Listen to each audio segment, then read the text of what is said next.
नमस्कार दोस्तों, स्वागत है आप सभी का पाथफाइंडर पर। मेरा नाम है अनिरुद्ध और अब हम अपनी इस वीडियो में अपनी डिस्कशन को कंटिन्यू करने वाले हैं, जिसको कि हमने ऑलमोस्ट 3 सेट्स हम कवर कर चुके हैं गवर्नमेंट स्कीम्स में। और जैसा कि आप लोग जानते हैं, हम लोग एक कॉम्प्रिहेंसिव क्रैश कोर्स रन कर रहे हैं on the platform of pathfinder. और ये वाला जो क्रैश कोर्स है खास करके यूपीएससी 2021 प्रीलिम्स को ध्यान में रखते हुए बनाया गया है। बट इनफैक्ट यहाँ पे बोलना चाहूँगा, केवल यूपीएससी 2021 के लिए ही नहीं, अगर आप लोग किसी स्टेट पीसीएस की परीक्षा की तैयारी कर रहे हैं उसमें भी ये आपके लिए काफ़ी ज़्यादा हेल्पफुल साबित हो सकता है। Right, so without wasting any more time I would like to inform कि अभी तक हम ऑलरेडी 3 सेट्स को कवर कर चुके हैं। यदि आप लोगों ने पुरानी वीडियोज़ को नहीं देखा है और देखने में इंटरेस्टेड हैं तो हमने एक प्लेलिस्ट क्रिएट करी हुई है। उस प्लेलिस्ट में पुरानी सभी वीडियोस को अवेलेबल करवा दिया गया है। आप वहां पे जाके इसको बड़ी आसानी से देख सकते हैं।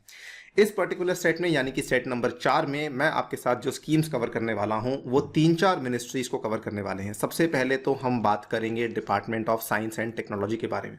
इसको लेकर इंपॉर्टेंट 3 स्कीम्स हैं जो कि आपके साथ डिस्कस करी जाएंगी। Then I will talk to you about ministry of transport. अब एक्चुअली मैं इसको मिनिस्ट्री ऑफ ट्रांसपोर्ट इसलिए बोल रहा हूं क्योंकि हम इसमें ट्रांसपोर्ट से जुड़ी हुई जितनी भी मिनिस्ट्रीज हैं, फिर भले वो सबसे पहले वाली रोड ट्रांसपोर्ट एंड हाईवेज की मिनिस्ट्री हो, भले वो आपकी शिपिंग की मिनिस्ट्री हो, भले वो आपकी सिविल एविएशन की मिनिस्ट्री हो, या फिर वो आपकी रेलवेज की मिनिस्ट्री हो, तो चारों की चारों मिनिस्ट्रीज के साथ जो जुड़ी हुई स्कीम्स हैं उनको भी यहां पर कवर करवाया जाएगा। एंड फाइनली आपके साथ एक छोटी सी स्कीम मैं डिस्कस करूंगा जो कि petroleum and natural gas ministry के द्वारा शुरू करी गई थी। इनफैक्ट एक अभियान था जो शुरू किया गया था, उसको यहाँ पे हम डिस्कस करने वाले हैं। राइट, तो चलिए स्टार्ट करते हैं। इस लेक्चर की पीडीएफ को यदि आप लोग डाउनलोड करना चाहते हैं तो यहाँ पर दिए गए टेलीग्राम चैनल से कर सकते हैं। अनअकैडमी पे मुझे फॉलो करना बिल्कुल ना भूलें, बिकॉज मेरे प्लस कोर्सेज की और मेरे स्पेशल क्लासेस की नोटिफिकेशन आपको यहीं पर जाके मिल जाएंगी। एक बहुत ही बेहतरीन खबर आपको सुनाना चाहूंगा कि मेरा बैच कोर्स जो है वो शुरू होने वाला है 21 अप्रैल से। आप इस बैच कोर्स को अटेम्प्ट कर सकते हैं, इस बैच कोर्स में हिस्सा ले सकते हैं। और इसको अगर आपको सब्सक्राइब करना है, इसमें आप ये वाला कोड यूज करना ना भूलें, अनी यूपीएससी, जिसके चलते आपको डायरेक्टली अनअकैडमी की सब्सक्रिप्शन के ऊपर 10% का डिस्काउंट मिल जाएगा। और ये बैच कोर्स होने वाला है साइंस एंड टेक्नोलॉजी के लिए, खास करके आपकी यूपीएससी प्रीलिम्स की तैयारी के लिए बहुत ही ज्यादा बेनिफिशियल ये बैच कोर्स होने वाला है। इसमें अनअकैडमी आपके लिए एक स्पेशल ऑफर भी लेकर आया है। यदि आप लोग 28 अप्रैल के पहले पहले हमारी सब्सक्रिप्शन को परचेज कर लेते हैं तो आपकी जो सब्सक्रिप्शन है वो सीधा प्रीलिम्स 2022 तक वैलिड होगी। अगर आप 2 साल का प्लान लेते हैं तो सीधा आपको प्रीलिम्स 2023 तक का जो सब्सक्रिप्शन है वो अवेलेबल करवा दिया जाएगा। इसमें अगर आपको प्लस कोर्स लेना है तो आप यहाँ पे 1 साल का प्लस कोर्स लीजिए, जो कि मैं समझता हूँ बहुत ही ज़्यादा आपके लिए बेनिफिशियल होगा। 1 साल के प्लस कोर्स में अगर आप मेरा कोड यूज़ करते हैं तो डायरेक्टली आपको 10% का डिस्काउंट मिल जाएगा। और मेरे वाला प्लस कोर्स भी आपको इसी के थ्रू अवेलेबल हो जाएगा। आइकॉनिक कोर्स में आपको फायदा क्या मिलता है कि आपको एक पर्सनल कोच मिल जाएगा जो कि आपकी तैयारी में आपके साथ रहेगा।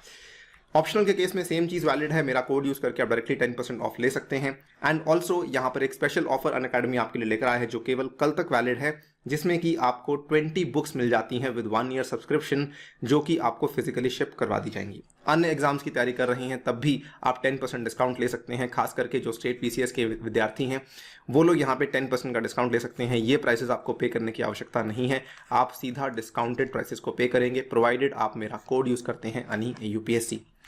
राइट, सो स्टार्ट कर लेते हैं। इस वीडियो में मैं आपके साथ ये सारी की सारी स्कीम्स को डिस्कस करने वाला हूं। I will not spend too much time over here. देखिए, डीएसटी में कुल मिला के 3 स्कीम्स हैं, जो कि सबसे पहली सर्व पावर है, then we have Vigyan Jyoti program, then we have the Saksham portal. अब देखिए, सक्षम पोर्टल यहाँ पर है और यहाँ पर आपके सामने सक्षम अवेयरनेस कैंपेन है। तो थोड़ा आपको ध्यान रखना होगा जब आप पेपर को भी अटेम्प्ट कर रहे होंगे कि सक्षम एक तो आपके लिए बनाया गया है मंच और दूसरा आपके लिए बनाया गया है एक अवेयरनेस कैंपेन, जागरूकता अभियान है। दोनों को शुरू करने वाले मंत्रालय भी अलग अलग हैं और दोनों का काम भी टोटली अलग अलग है, तो इस चीज का आपको यहाँ पे थोड़ा ध्यान रखना होगा। नेक्स्ट जो आपकी मिनिस्ट्रीज आती हैं ट्रांसपोर्ट से जुड़ी हुई, फिर भले वो सिविल एविएशन हो, शिपिंग हो या फिर रोड ट्रांसपोर्ट हाईवे हो, तो पहली वाली आपकी गो इलेक्ट्रिक कैंपेन है जो कि रोड ट्रांसपोर्ट हाईवे के द्वारा शुरू करी गई थी। देन आपकी सागरमाला सी प्लेन सर्विसेज है जो कि जुड़ी हुई है with your civil aviation and shipping, in fact दोनों के साथ ही जुड़ी हुई है very interestingly. And then we have the Udan 4 campaign जो कि आपकी सिविल एविएशन के द्वारा चलाई जा रही है काफी लंबे टाइम से।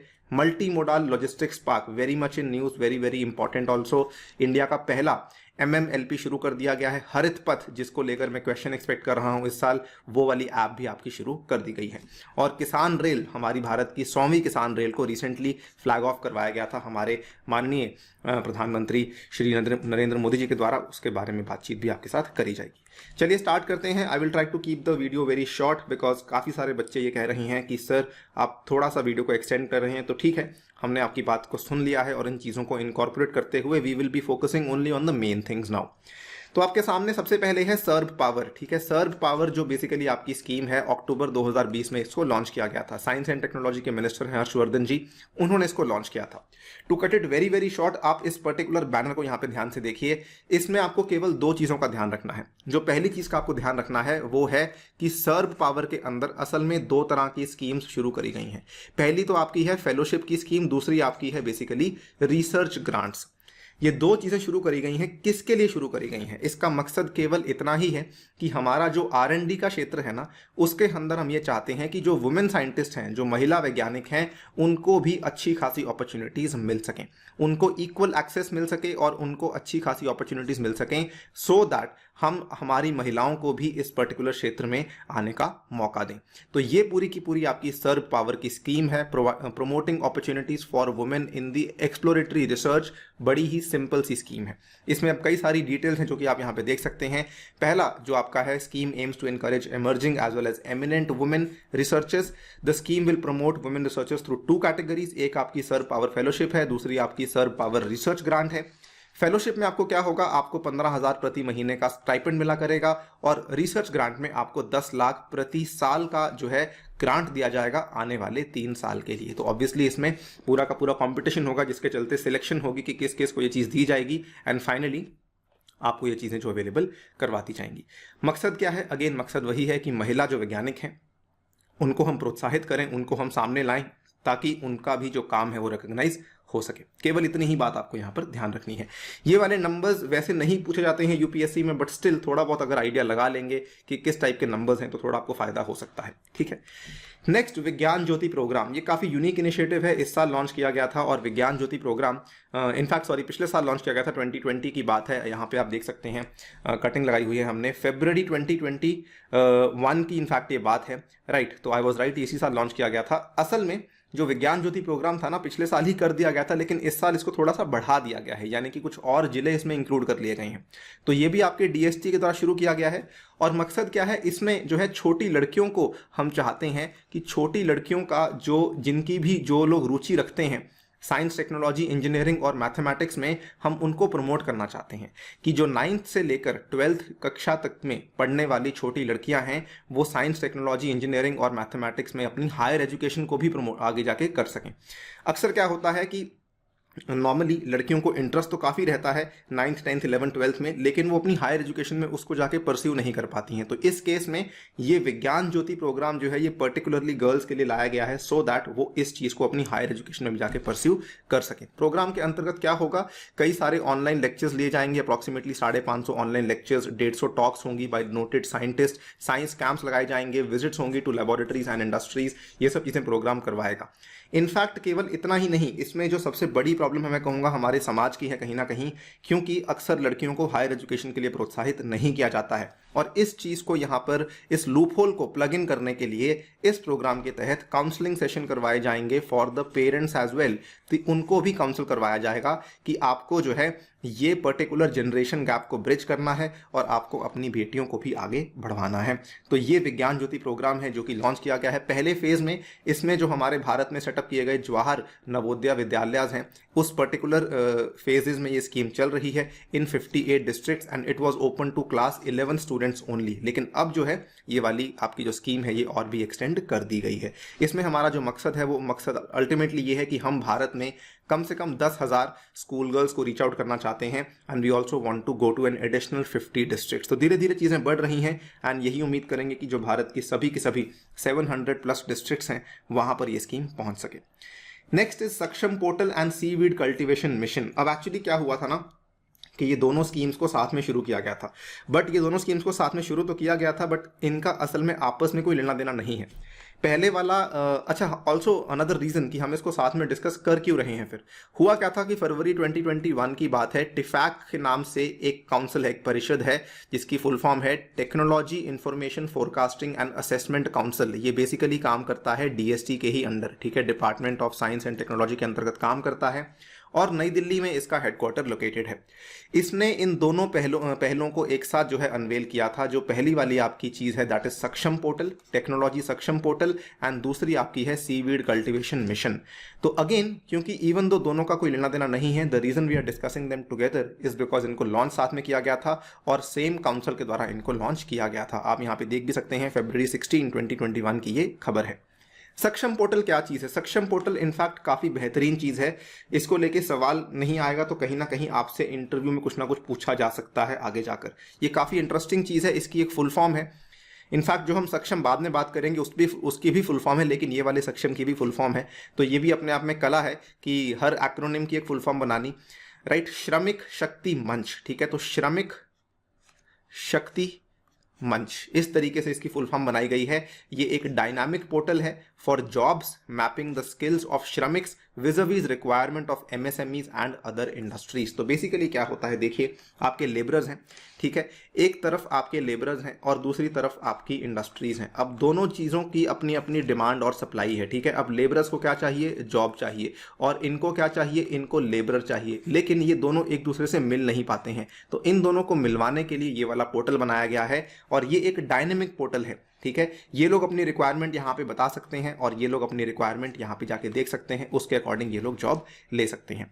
ये खास करके एमएसएमईज और बाकी छोटे उद्योगों के लिए बनाया गया है श्रमिक शक्ति मंच, जो कि डीएसटी के द्वारा यहाँ पे अनवेल किया गया है, ठीक है। तो पर्टिकुलरली आपका जो सक्षम पोर्टल है, इवन दो ये लेबरर्स के साथ संबंध रखता है, लेकिन ये डीएसटी के द्वारा बनाया गया है। इस चीज़ का आपको ध्यान रखना होगा। कई सारे बच्चे इसमें कंफ्यूज हो सकते हैं कि शायद इसको ministry of social justice and empowerment के द्वारा बनाया गया है, शायद इसको ministry of skill development and जो एंटरप्रेन्योरशिप के द्वारा बनाया गया है, लेकिन ऐसा नहीं है। तो ये गलतियां आपको यहाँ पर नहीं करनी है। सक्षम पोर्टल जो है ये टिफैक के द्वारा अनवेल किया गया एंड ये वाला जो है डीएसटी के द्वारा बनाया गया है। पोर्टल की एक खास बात भी है कि ये डिमांड और सप्लाई के डेटा का जो है इस्तेमाल करेगी और उसके बेसिस पर ये कई सारी और नई चीज़ें भी बिल्ट इन कर सकती है कि ये एरिया में इतनी डिमांड आती है, इतनी यहाँ पे लेबरर्स की डिमांड एंड सो, इतनी इंडस्ट्रीज़ हैं, यहाँ पर इतने लेबर चाहिए हमें, तो वो सब चीज़ें यहाँ पे सामने आ सकती हैं। काफ़ी सारे स्टार्टअप्स हैं जो कि ऐसे काम कर रहे हैं, but it is good to know कि गवर्नमेंट भी अब ऐसे सेक्टर्स में एंट्री ले रही है। सीवीड कल्टीवेशन मिशन आपको मालूम होगा, आपने अपने एनवायरनमेंट में इसको पढ़ा भी होगा, ठीक है। तो ये seaweed cultivation mission basically commercial farming of seaweeds को प्रमोट करने के लिए है, ठीक है, और उसकी प्रोसेसिंग करने के लिए है, सो दैट उसमें वैल्यू एडिशन हो सके, जिसके चलते हमारी नेशनल इकोनॉमी को तो फायदा होगा ही होगा, और साथ ही में जो यहाँ पर किसान भाई इसमें लगे हुए हैं उनको भी इसका काफ़ी फायदा मिल सकता है। मिशन का मकसद क्या है? The mission envisages the activity of establishing model demonstration farms. Basically क्या होता है ना, इस चीज़ को समझिए, थोड़ा सा इंटरेस्टिंग चीज़ है ये। नॉर्मली क्या है कि आपके हमारे भारत में क्या है कि गेहूं उगाया जाता है, चावल उगाया जाता है, ये सब चीज़ों के बारे में हर कोई जानता है। हर एक फार्मर को मालूम है कि कैसे इन चीज़ों को उगाया जाता है, कौन सी खाद लगेगी, कितना पानी लगेगा, कितना टेम्परेचर लगेगा, वो सब चीज़ें लोग जानते हैं। लेकिन ये सीवीड कल्टीवेशन जैसी चीज़ें जो है ना, ये लोग जानते नहीं हैं। इसके लिए क्या है, अब गवर्नमेंट इन चीज़ों को प्रमोट कर रही है कि हम कुछ ऐसे डिमॉन्स्ट्रेशन फार्म्स खड़े कर सकें, सो दैट बाकी लोग आके देख सकें कि अच्छा इस तरीके से चीज़ें होती हैं, और उस चीज़ को फिर वो कॉपी करके अपने एरिया में जाके शुरू कर सकें। तो ये एक डिमॉन्स्ट्रेशन फार्म है जो कि 1 हेक्टेयर के ऊपर बनाया जाएगा for cultivation of economically important seaweeds in the near shore and on shore along the Indian coast. उसके बाद लोग अपने एरिया में जाके उसको कॉपी पेस्ट कर सकते हैं। तो ये मकसद है। सीवीड्स के बारे में हम कभी और बात कर लेंगे, लेकिन आई एम श्योर आपने इसके में पढ़ा होगा ये क्या होती हैं, ठीक है। तो ये इस चीज का आपको ध्यान यहां पे क्या रखना है, सीवीड को प्रमोट करने के लिए टिफैक के द्वारा लॉन्च किया गया ये पर्टिकुलर सीवीड कल्टीवेशन मिशन था। अब हम बात कर लेते हैं ministry of road transport and highways के बारे में। इसके द्वारा जो शुरू करा गया ये कैंपेन है, बहुत ही इंपॉर्टेंट कैंपेन है। इनफैक्ट जब ये आप न्यूज़ यहाँ पे देख रहे हैं ना, February 19, 2021 go electric campaign to promote e mobility awareness adoption, इस चीज़ के साथ साथ ही हमारे जो minister of road transport and highways हैं श्री नितिन गडकरी जी, इन्होंने एक और ख़ास बात कही थी कि हम भारत में बहुत ही जल्दी एक बैटरी पॉलिसी को भी लेकर आने वाले हैं। तो जब इन्होंने ये कहा था कि बैटरी पॉलिसी को लेकर आने वाले हैं, तो कई सारे प्लेयर्स, कई सारे लोग जो कि इस पर्टिकुलर फील्ड से जुड़े हुए हैं, उनको काफ़ी ज़्यादा उत्सुकता हुई कि गवर्नमेंट जल्द से जल्द इस पॉलिसी को लेकर आए सो दैट हम भी बैटरीज को बनाना शुरू कर सकें। क्योंकि इलेक्ट्रिक मोबिलिटी या इलेक्ट्रिक व्हीकल्स के लिए जो बैटरीज फिलहाल भारत बनाता है या लाता है, वो असल में मैक्सिमम इंपोर्ट करी जाती हैं, भारत के अंदर उनको नहीं बनाया जाता है। ठीक है, हम उनके कंपोनेंट्स बनाते हैं, लेकिन जो फिनिश्ड बैटरी है वो भारत में आज भी नहीं बनाई जा रही है।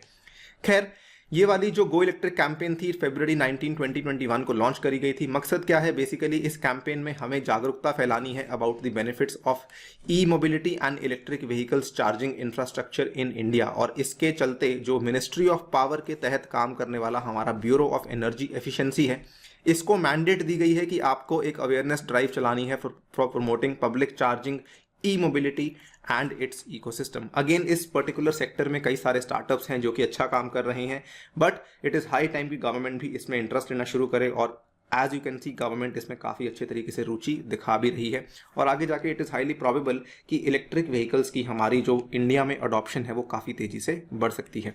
नाउ इस पर्टिकुलर चीज़ के लिए कई सारा इसका पूरा इंप्लीमेंटेशन का फ्रेमवर्क है वो हमारे लिए उतना रेलिवेंट नहीं है। टू इम्प्लीमेंट इसको नेशनल और स्टेट लेवल पे अलग अलग तरह के स्टेट एजेंसीज बनाई गई हैं, other partners to ensure uniformity. ये सब चीज़ें आपके लिए रेलिवेंट नहीं है, आप इसको छोड़ सकते हैं। आपको ध्यान क्या रखना है? ब्यूरो ऑफ एनर्जी एफिशिएंसी यहाँ पर क्या कर रहा है, कौन सी मिनिस्ट्री के अंदर ये आता है, गो इलेक्ट्रिक कैंपेन किसके द्वारा लॉन्च करी गई है, तो that has been launch by minister of road transport and highways, and ये सब चीज़ें आपको यहाँ पर याद रखनी है।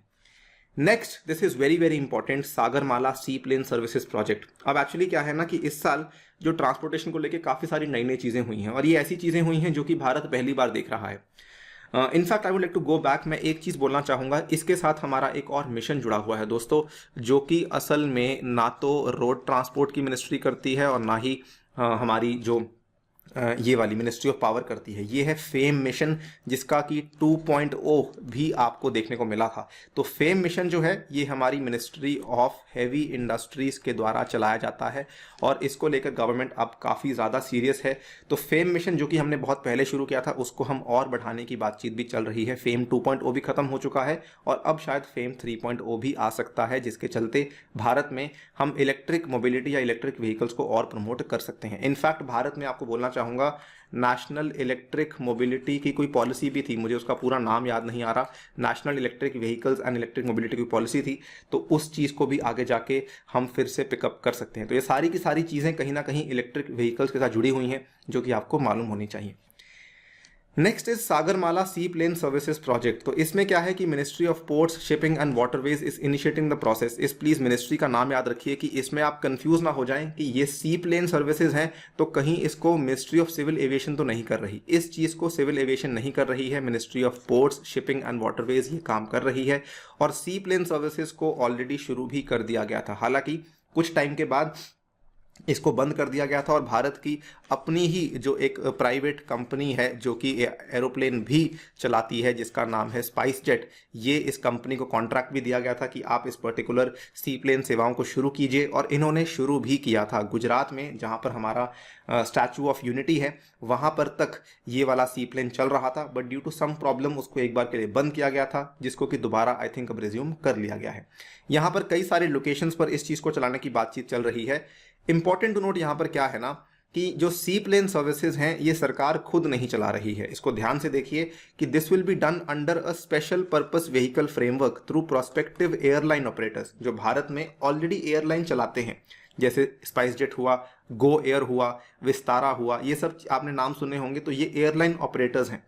जो ये एयरलाइन ऑपरेटर्स हैं, इन्हीं के साथ मिलकर के एक स्पेशल पर्पस व्हीकल बनाया जाएगा। उसके चलते ये वाला पूरा का पूरा सिस्टम आगे बढ़ाया जाएगा। Project execution and implementation would be through Sagarmala development company limited, जो कि हमारी सागरमाला की हमारी जो नियोजना थी, बहुत ही बड़ी नियोजना थी, उसके तहत बनाई गई थी। तो वो वाला काम वही करेगी, और बचा हुआ काम जो है वो आपके ये एयरलाइन ऑपरेटर्स यहाँ पर करके देंगे। कौन से रूट्स के ऊपर इसकी चीज़ आज हम प्लान कर रहे हैं। अच्छा, एक और चीज़ को समझ लीजिए, यहाँ पर क्या है ना कि ये जो पूरा का पूरा डेस्टिनेशन, ओरिजिन डेस्टिनेशन पेयर्स हैं, ये असल में हब एंड स्पोक मॉडल के ऊपर बेस्ड हैं। ठीक है, तो सी प्लेन सर्विसेज में क्या है, यहाँ पे ध्यान से देखिए, आपने सी प्लेन देखे होंगे कई सारी इंग्लिश मूवीज़ में, कई इनफैक्ट कई सारी हिंदी मूवीज़ में भी आपको देखने को मिल जाते हैं ये। ठीक है, तो ये सी प्लेन सर्विसेज हैं। अब ये जो नदी के ऊपर चलने वाला प्लेन है, अब इसमें क्या है कि भारत में कई सारी नदियां हैं, कई सारे एरियाज हैं जहां पे आप इनको चला सकते हैं।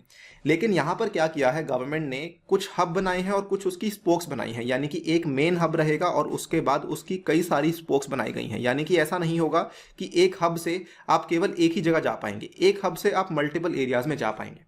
आपको सिंपल उदाहरण समझाता हूं, जैसे हम नॉर्थ इंडिया की बात करते हैं, तो नॉर्थ इंडिया में सबसे इंपॉर्टेंट एयरपोर्ट कौन सा है? ऑब्वियसली दिल्ली का एयरपोर्ट है।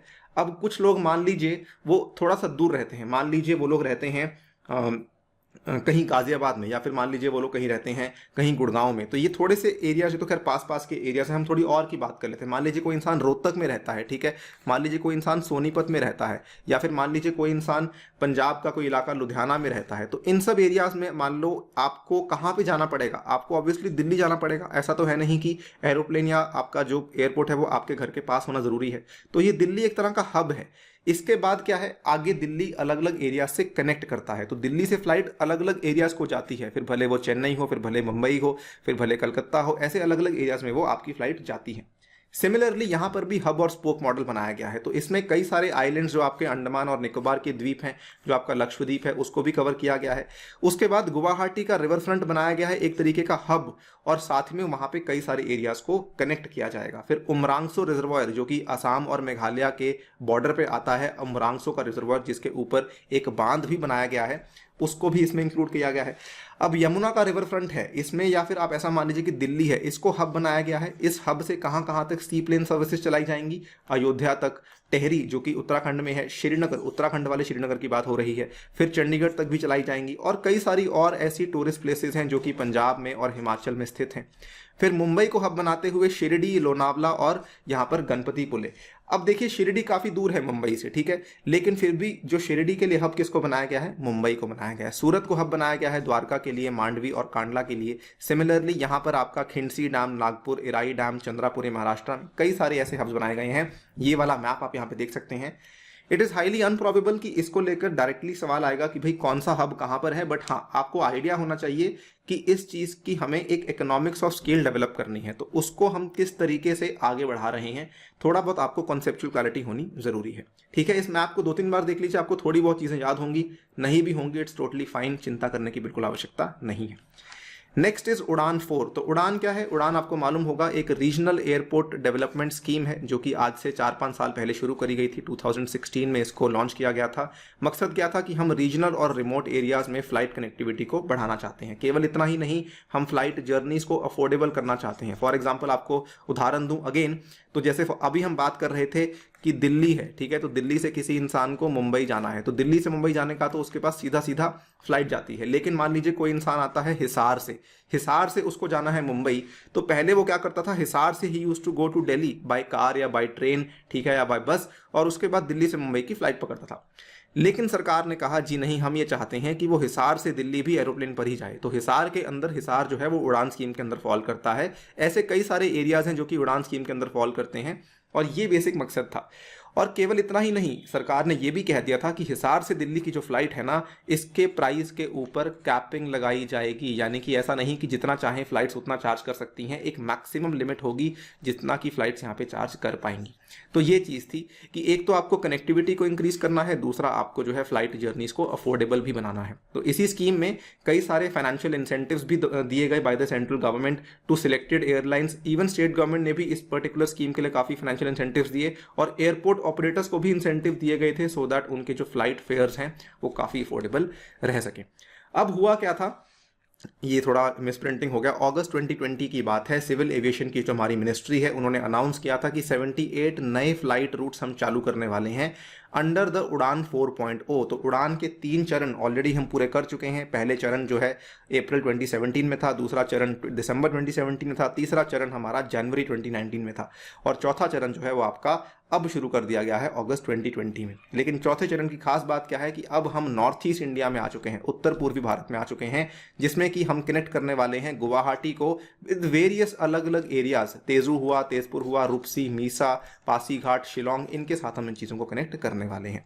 आप यहाँ पे देख सकते हैं उड़ान के नॉर्थ ईस्ट के रूट्स हैं ये, ठीक है। ये आपका गुवाहाटी मेन है, और गुवाहाटी के साथ आपको सबको कनेक्ट करना है। गुवाहाटी, उसके बाद इम्फाल, उसके बाद ये यहाँ पर आप कोलकाता से कनेक्ट कर रहे हैं तेजू को, फिर रूपसी को, इवन कोलकाता के साथ और गुवाहाटी के साथ। तो ये आपका मेन है, क्योंकि आपके जो गुवाहाटी और कोलकाता क्या है, यहाँ पर आपके काफ़ी बड़े बड़े एयरपोर्ट्स बने हुए हैं, तो बाकी एरिया से आप इस 2 मेन एयरपोर्ट्स को कनेक्ट करना चाहते हैं। ये बेसिकली आपका यहाँ पे ऑब्जेक्टिव है, ठीक है। पुराने फेजेस आपको ध्यान रखने की आवश्यकता नहीं है, केवल आपको मालूम होना चाहिए कि आपका जो अभी फेज चल रहा है वो फेज नंबर 4 है। नेक्स्ट बात कर लेते हैं मल्टी मोडाल लॉजिस्टिक्स पार्क। इसको लेके मैं एक क्वेश्चन एक्सपेक्ट कर रहा हूं, कहीं ना कहीं जरूर पूछा जाएगा। इसकी डेट को ध्यान से देखिए, अक्टूबर 2020 को ये लॉन्च किया गया था। हमारे जो यूनियन मिनिस्टर हैं नितिन गडकरी जी, रोड ट्रांसपोर्ट के, उन्होंने इसके लिए नींव का पत्थर रखा। कंट्री का पहला मल्टी मोडाल लॉजिस्टिक्स पार्क को खोला गया था जोगी गोफा इन आसाम के अंदर। It is to be constructed at an estimated cost of approximately 700 crore का यहाँ पर आपका खर्चा आएगा। The park will have connectivity through air, water, road and railways and have cargo capacity of 13 million metric tons per year. तो multi modal का मतलब क्या होता है कि अलग अलग माध्यम से, अलग अलग तरह के ट्रांसपोर्ट्स के मीडियम से आप इसको कनेक्ट कर सकते हैं, फिर भले वो हवा हो, फिर भले वो पानी हो, फिर भले वो सड़क हो, या फिर भले वो रेल हो। और पार्क के माध्यम से ऑब्वियसली आपका जो लोकल एंड रीजनल ट्रेड है और आपकी जो जॉब अपॉर्चुनिटीज है वो तो क्रिएट होंगी ही होंगी, ठीक है। इसकी जो कंप्लीशन डेट है फिलहाल कही गई है 2023 तक होगी। Park will reduce the trade cost वगैरह वगैरह।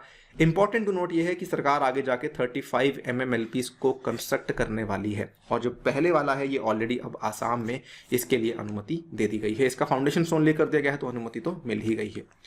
इस डायग्राम को थोड़ा ध्यान से देखिए, खास करके वो बच्चे जिनका ज्योग्राफी ऑप्शनल है या फिर जिनका इकोनॉमिक्स का ऑप्शनल है, उनको समझना बहुत ही जरूरी है कि मल्टी मोडाल ट्रांसपोर्ट कैसे काम करता है। देखिए मल्टी मोडाल ट्रांसपोर्ट के होने के फायदे क्या हैं। ये जो डायग्राम है ना, आप देख सकते हैं, ये ADB जो एशिया डेवलपमेंट बैंक है उसके द्वारा रिलीज किया गया है। अब यहाँ पे ध्यान से देखिए, मल्टी मोडाल ट्रांसपोर्ट का फायदा क्या है कि improve road, rail and specially IWT का मतलब क्या होता है, इनलैंड वाटरवेज ट्रांसपोर्ट या इनलैंड वाटर ट्रांसपोर्ट, ठीक है। अब ये मल्टी मोडाल ट्रांसपोर्ट का सबसे बड़ा फायदा क्या है कि आपको सबसे पहले तो कोई लार्ज स्केल फ्रेट अगर कहीं ना कहीं से पहुंचानी है तो आप पहुंचा सकते हैं, ठीक है। उसके बाद ये multi modal transport technology driven होते हैं, तो आप इसमें जो लेटेस्ट टेक्नोलॉजी है उसका इस्तेमाल भी कर रहे हैं। वैल्यू एडेड सर्विसेज भी आपको इसी पर्टिकुलर पार्क के अंदर मिल जाएंगी, आपको कहीं और जाने की आवश्यकता नहीं पड़ेगी। अभी क्या है, एक जगह पे प्रोडक्शन होती है, दूसरी जगह पे जाके पैकेजिंग होती है, तीसरी जगह पे जाके लेबलिंग होती है, उसके बाद चौथी जगह से जाके डिस्ट्रीब्यूशन होनी शुरू होती है, तब जाके लोगों के हाथ में पहुंचना शुरू करता है। अब आपने क्या कर दिया, अब दोस्तों आपने क्या कर दिया है, ये चारों की चारों चीजों को आपने एक जगह पर ही डाल दिया है। पैकेजिंग हुई, लेबलिंग हुई, पैकिंग हुई, सब चीजें एक जगह पे हो रही हैं और यहां से सीधा आपके कंज्यूमर के हाथ में जा रही हैं चीजें। तो ये फायदा है, वैल्यू एडेड सर्विसेज आपकी मिलती हैं एक इफेक्टिव MMLP के अंदर ही।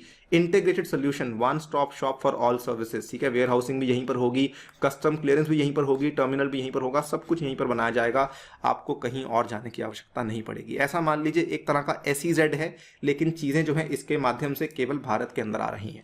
आगे जाके इनसे चीजें एक्सपोर्ट भी हो सकती हैं, लेकिन हाँ, it is very similar to an SEZ thing, जो कि अब भारत के अंदर चीजों को और तेजी से जो है डिस्ट्रीब्यूट करने का काम करेगी। नेक्स्ट इज हरित पथ, वेरी वेरी इंपॉर्टेंट ऐप। इसको लेकर भी सवाल आ सकता है, बट आज you can listen to me कि मैं बार बार बोल रहा हूँ कि सवाल आ सकता है, सवाल आ सकता है। देखिए ये बहुत ही यूनिक चीज़ें हैं और इसीलिए लगता है सवाल आ सकता है, तो सवाल आ भी सकता है। बाकी ये चीज़ें ऐसी हैं जिनको मिस आउट आप नहीं कर सकते हैं। ये वाली ऐप को भी हमने अगस्त 2020 में लॉन्च किया था, NHAI के द्वारा लॉन्च करी गई ये वाली मोबाइल ऐप है, ध्यान रखिए NHAI ने लॉन्च किया था, ठीक है। द ऐप वाज कॉल्ड हरित पथ, काफ़ी सिंपल सा इसका नाम है, काफ़ी सिंपल सा इसका काम है। It will be monitoring location, growth, species details, maintenance activities, targets, achievements of each of its field units for each and every plant under all the plantation projects. Simple भाषा में आपको बताऊं, मान लीजिए कोई आपका राजमार्ग है, ठीक है। तो ये मान लीजिए आपका राजमार्ग है, ये इस तरफ जाने वाला, ये इस तरफ जाने वाला। अब यहाँ पर क्या है कि पेड़ और पौधे लगाने हैं। सिंपल सी बात ये है कि राजमार्गों पे पेड़ और पौधे लगाने हैं। हरित पथ जो ऐप है वो ये करेगी, कितने पेड़ हैं, कहाँ पर लगाए गए हैं, किसने लगाए हैं, ठीक है, कोई पेड़ काटा तो नहीं गया है, इन सब चीज़ों के बारे में जो जानकारी है वो हरित पथ आपको प्रोवाइड करेगी। जो पेड़ कहाँ पर लगाया गया है, यहाँ पर के लिए ऑब्वियसली वो जोग्राफिक इंफॉर्मेशन सिस्टम जैसी चीज़ों का इस्तेमाल करेगी। उसके बाद वो सैटेलाइट्स का भी इस्तेमाल करेगी, फोटोग्राफ्स का भी इस्तेमाल करेगी, कई सारी चीज़ों का इस्तेमाल करते हुए हरित पथ ऐप में आपको पूरा का पूरा डेटा मिल जाएगा कि हमारे जो राजमार्ग है ना भारत में, उनमें हमने कहाँ कहाँ पर कितने पेड़ लगे हुए हैं।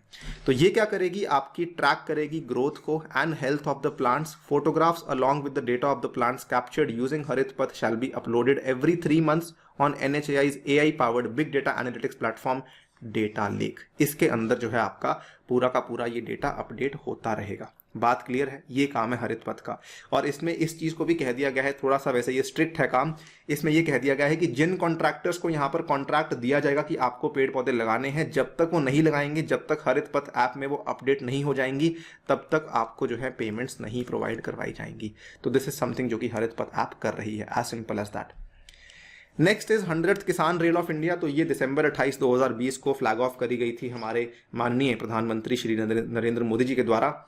काफ़ी लंबे टाइम से चलती आ रही हैं किसान रेल्स, ठीक है, तो कोई नई बात तो नहीं है, लेकिन फिर भी क्योंकि 100th किसान रेल को फ्लैग ऑफ किया गया था तो आपको मालूम होना चाहिए कि इसका मकसद क्या है। Railways have launched these Kisan rails to provide mobile cold storage, ठीक है, तो आपका जो मोबाइल कोल्ड स्टोरेज होता है ना, वो चीज़ प्रोवाइड करने के लिए, खास करके पेरिशेबल्स के लिए, which includes fruits, vegetables, milk, fish among others.